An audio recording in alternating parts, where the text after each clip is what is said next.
Bienvenue dans un nouvel épisode Café Papote, le format plus spontané du podcast S'élever en même temps que son enfant.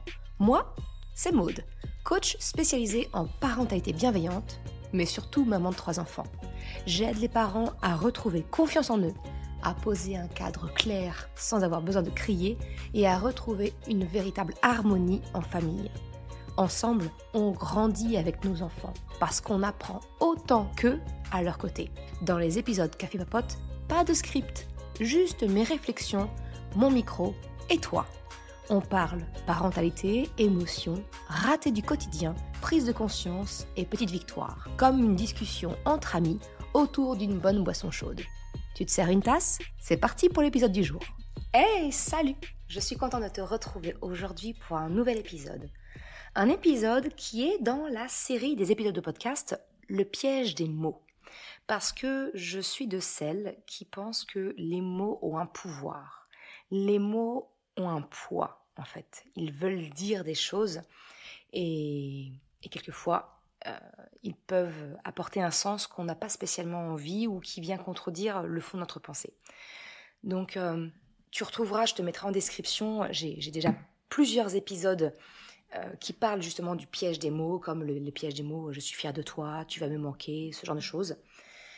Et là, je voudrais te proposer un épisode un peu plus généraliste sur le poids des mots, ou en fait, le choix des mots que l'on emploie en communication avec notre enfant, mais en fait, en réalité, avec n'importe qui, avec des personnes, avec notre conjoint ou conjointe, dans nos relations professionnelles, dans notre voisinage, dans notre famille, dans nos amitiés, dans la rue, peu importe, dès lors qu'on est en interaction avec une autre personne, eh bien, le choix des mots est important parce qu'il vient véhiculer ils viennent véhiculer une espèce d'intention consciente ou inconsciente.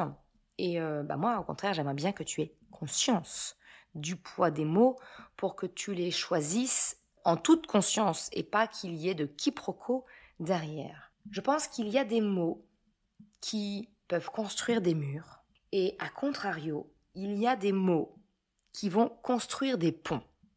Ce que je veux dire par là, c'est qu'il y a des mots qui vont construire des murs entre nous et l'autre.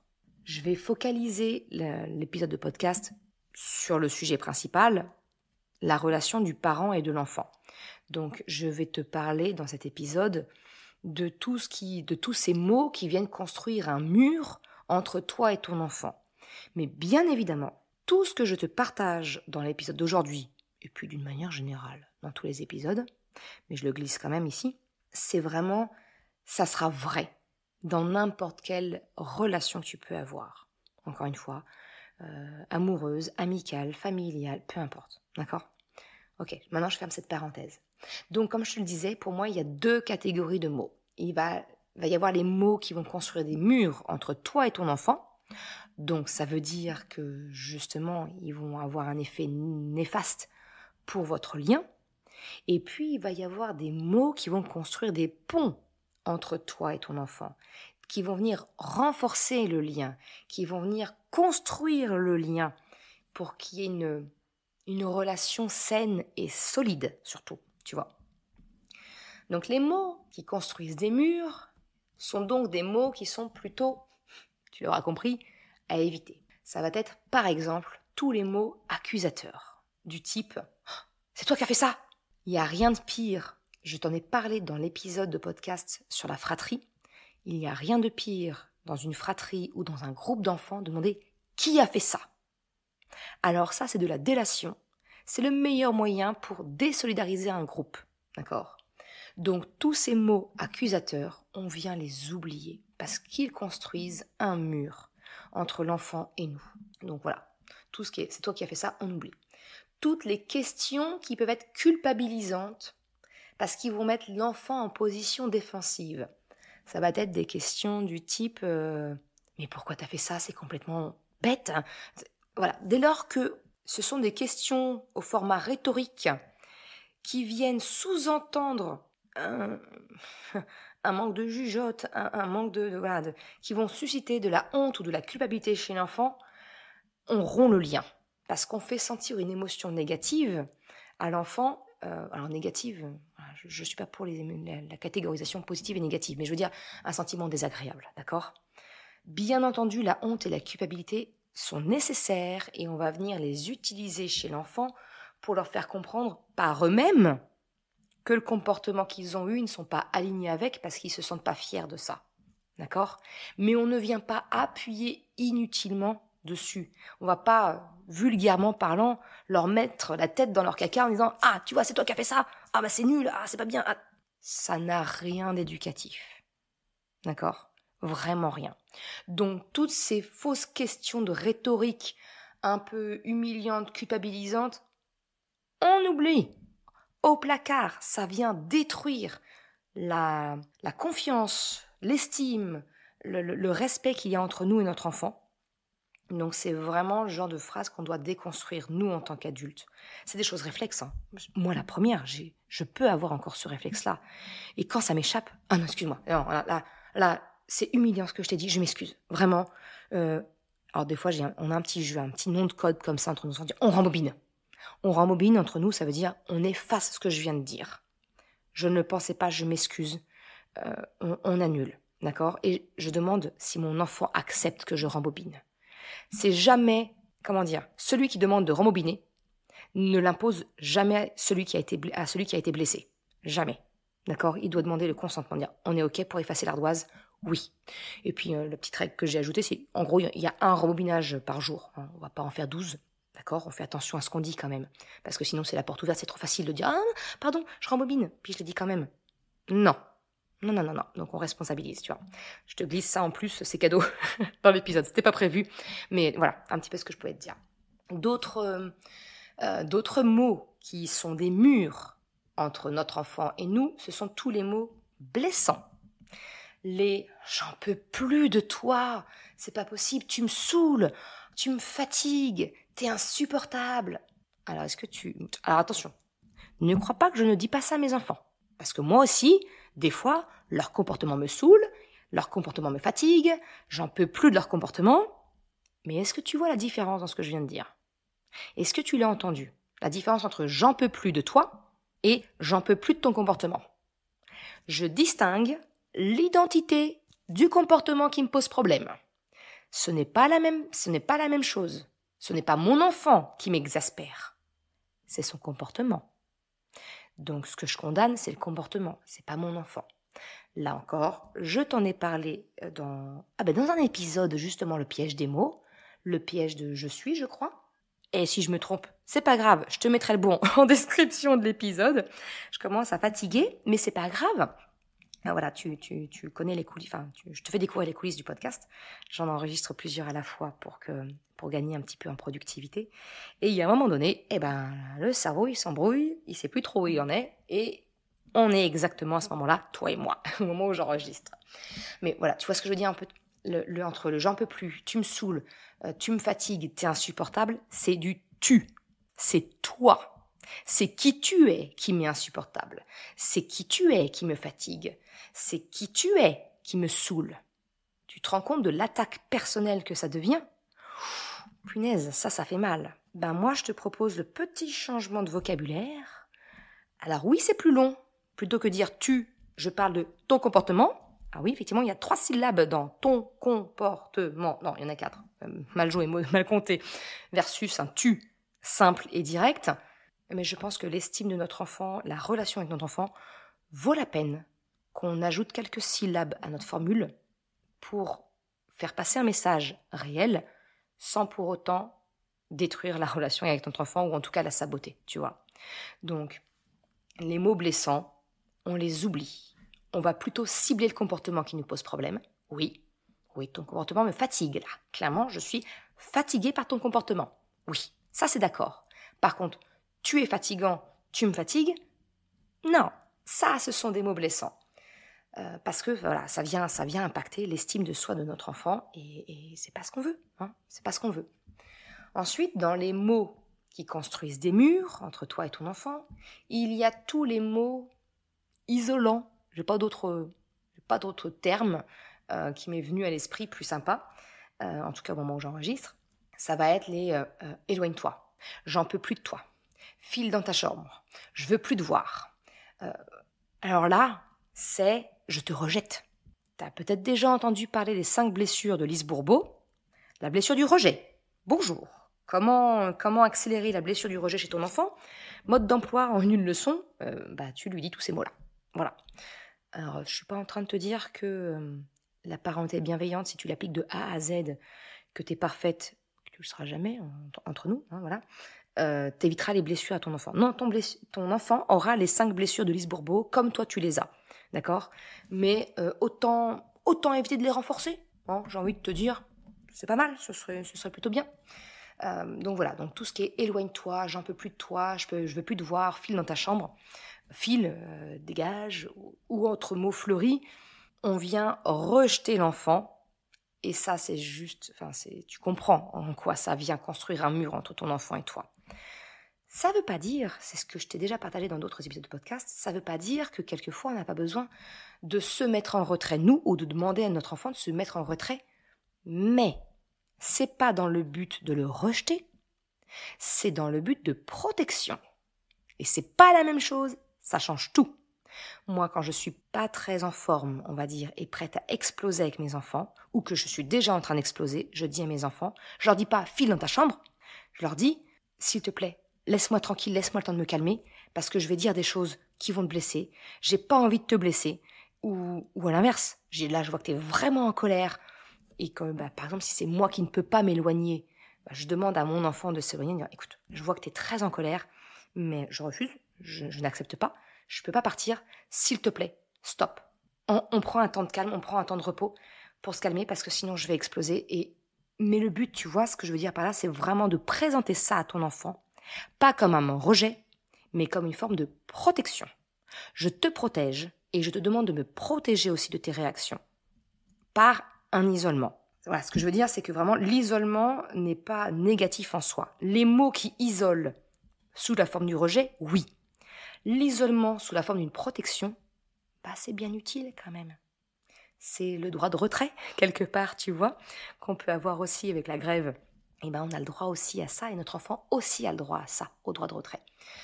Donc voilà ce que je voulais te dire sur les mots isolants qui peuvent construire des murs entre toi et ton enfant. Il y a aussi les mots qui construisent des murs entre toi et ton enfant, qui sont tout ce qui a attrait aux menaces et au chantage. Ah, tu verras, quand papa il va rentrer, ça va filer droit. Hein. Ah, il va pas être content, papa. Hein. Ou alors, je te conseille de faire ça. Hein. Sinon, ta sortie avec tes copains, tu peux oublier. Hein. C'est terminé. Attention, je te préviens, c'est la dernière fois. Bon, alors, déjà, ai-je besoin de préciser que ce sont des punitions et non pas des conséquences? Parce qu'il n'y a aucun lien. Là encore, je vais te renvoyer vers... ça doit être l'épisode 8. Celui-ci, je le connais. C'est l'épisode 8 du podcast où je te parle des punitions dans la parenté bienveillante, où il n'y a pas de punition en fait, mais il y a des conséquences. Et c'est quoi une conséquence si c'est pas une punition? Parce que c'est pas juste un changement de mot, d'accord? Il y a vraiment toute une réflexion autour de ça. Donc, je ne vais pas le détailler ici, mais si ça t'intéresse, je te recommande l'épisode 8 du podcast sur les punitions. Et puis alors, tu verras quand papa va rentrer, ou quand maman va rentrer, ou voilà, le transfert d'autorité. Le transfert d'autorité, alors, ça veut juste dire, c'est un aveu de « je n'ai pas d'autorité sur toi ». L'autorité que j'essaie de construire ne fonctionne pas. Ça, je t'en ai aussi parlé dans un épisode assez récent, ou alors qui va bientôt sortir. Je ne sais pas encore dans quel ordre je vais les sortir, ces épisodes, mais c'est ce que je t'ai partagé dans l'épisode où je te parle d'autorité par la peur versus l'autorité par la confiance. Encore une fois, le lien, il est ou il sera en description de cet épisode. Si ce n'est pas le cas, tu me le dis, parce que je suis humaine et je peux oublier. Mais ça change tout, en fait. Donc, le transfert d'autorité, ça ne fonctionne pas. Si ça fonctionne à l'instant T, je te garantis que dans la durée, ça ne fonctionnera pas, parce que c'est un système d'autorité qui fonctionne sur la peur, donc, et que si tu veux conserver l'efficacité de ce type d'autorité, il va falloir augmenter l'enchère, donc faire de plus en plus peur, que les menaces soient de plus en plus fortes. C'est l'escalade vers quelque chose qui n'est pas bon du tout, d'accord ? Donc vraiment, à pas construire un mur entre ton fils ou ta fille et toi. C'est tout ce que tu vas faire. De la même façon que arrête, je te préviens, c'est la dernière fois. C'est une menace, mais c'est pas poser une limite. Si tu veux apprendre à poser une limite, alors là, je te recommande l'atelier à tout petit prix que je t'ai préparé, l'atelier poser des limites sans crier, où je te donne les clés en fait pour savoir poser une limite claire et efficace. Parce que, attention, je te préviens, c'est la dernière fois, c'est absolument pas une limite, c'est une menace, d'accord ? Il faut comprendre la différence entre les deux. Et donc, à partir de là, on se trouve un peu démunis. Je te donne toutes les clés dans ce fameux atelier. Maintenant qu'on a vu que, effectivement, les mots peuvent être des murs dans la relation entre toi et ton enfant, la bonne nouvelle, c'est qu'il y a aussi des mots qui peuvent être des ponts avec ton enfant, qui vont pouvoir vous relier pour pouvoir trouver un lien entre vous et pouvoir échanger, pouvoir communiquer. Les mots qui vont créer ce pont, ce sont déjà tous les mots qui vont permettre de décrire l'enfant sans le juger. J'ai l'impression que tu es fâché. Je vois que tu me fais un doigt d'honneur. Oui, je le vois. Je vois que ton matériel est cassé. Je vois que les jouets ne sont pas rangés. Je vois qu'il y a de l'eau partout par terre. En fait, même avec le doigt d'honneur, j'étais sûrement choquée avec cet exemple-là, tu vois. Mais on rentre pas dans le jugement. Je suis factuelle. Je vois. Et articule, Maud. Je ne m'en offusque pas. Bien évidemment, on va aller poser des règles. Là, je te renvoie vers l'épisode où je parle de « Mon enfant me parle mal », comment faire ? Un doigt d'honneur, c'est aussi mal nous parler quelque part. Donc, tu peux te référer à cet épisode pour savoir comment réagir dans ces cas de figure-là.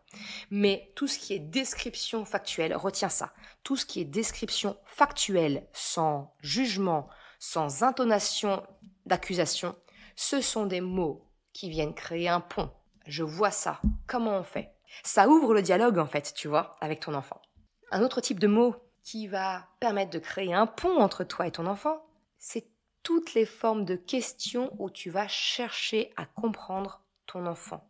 Chercher à comprendre son comportement sans l'accuser, sans le juger. Est-ce que tu peux me dire pourquoi tu es en colère ? Est-ce que tu veux m'expliquer pourquoi est-ce que tu as une poignée de cheveux dans ta main et ta sœur en train de pleurer ? Voilà, c'est encore c'est une forme de description factuelle, mais je cherche à comprendre. Je viens pas t'enguirlander parce que t'as arraché les cheveux de ta sœur. Encore que, on va se remettre d'accord sur la règle de non-violence physique. Bien évidemment, je vais pas accepter ça. Mais de prime abord, je ne vais pas accuser. De prime abord, je prends soin du blessé et je prends soin aussi de celui qui a blessé parce que son comportement est un appel à l'aide. Toujours. Un comportement inacceptable est toujours un appel à l'aide. Un appel à « il y a quelque chose qui ne va pas ». Donc, je vais chercher à comprendre ce qui ne va pas pour t'aider à le résoudre et pour t'aider à, la prochaine fois, l'exprimer d'une meilleure manière, tant qu'à faire. Voilà, donc, toutes les questions, finalement, que tu vas poser, qui vont avoir pour visée de chercher à comprendre le comportement sans le juger, va venir créer un lien, va venir créer un pont avec ton enfant. D'autres mots qui peuvent venir ainsi créer un pont avec ton enfant, c'est de parler de toi et de tes ressentis. Ça me fait de la peine de voir que tu t'es fâché avec ta sœur, que tu lui as arraché une poignée de cheveux. Ça me plaît pas du tout qu'on soit en train de me couper la parole.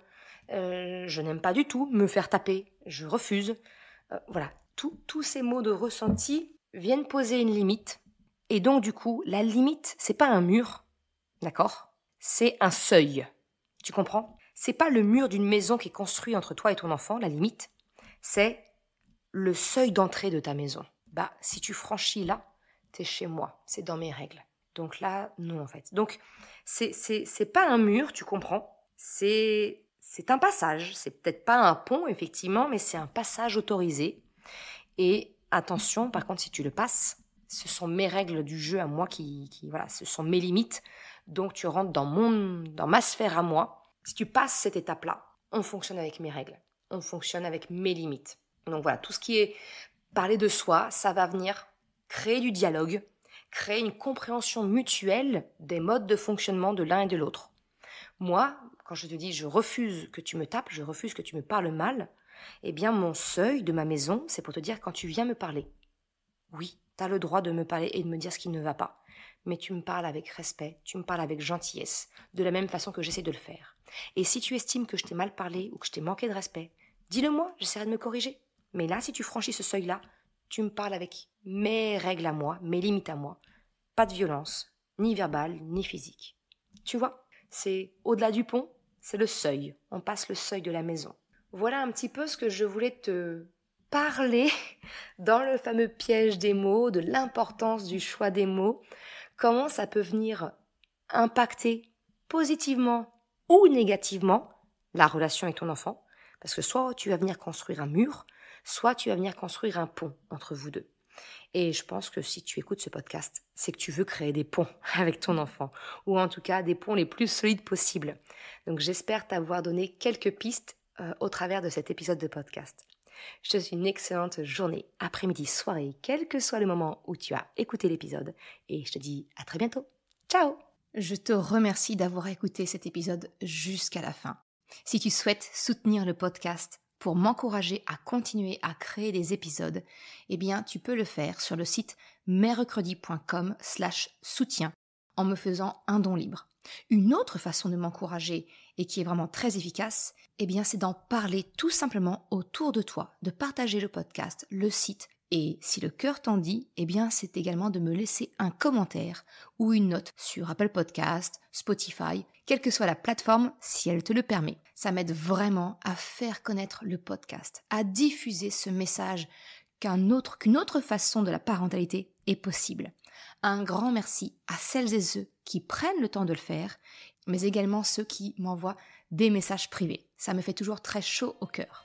Je te souhaite une excellente journée, après-midi, soirée, quel que soit le moment où tu écoutes, et je te dis à très bientôt pour un nouvel épisode. Ciao!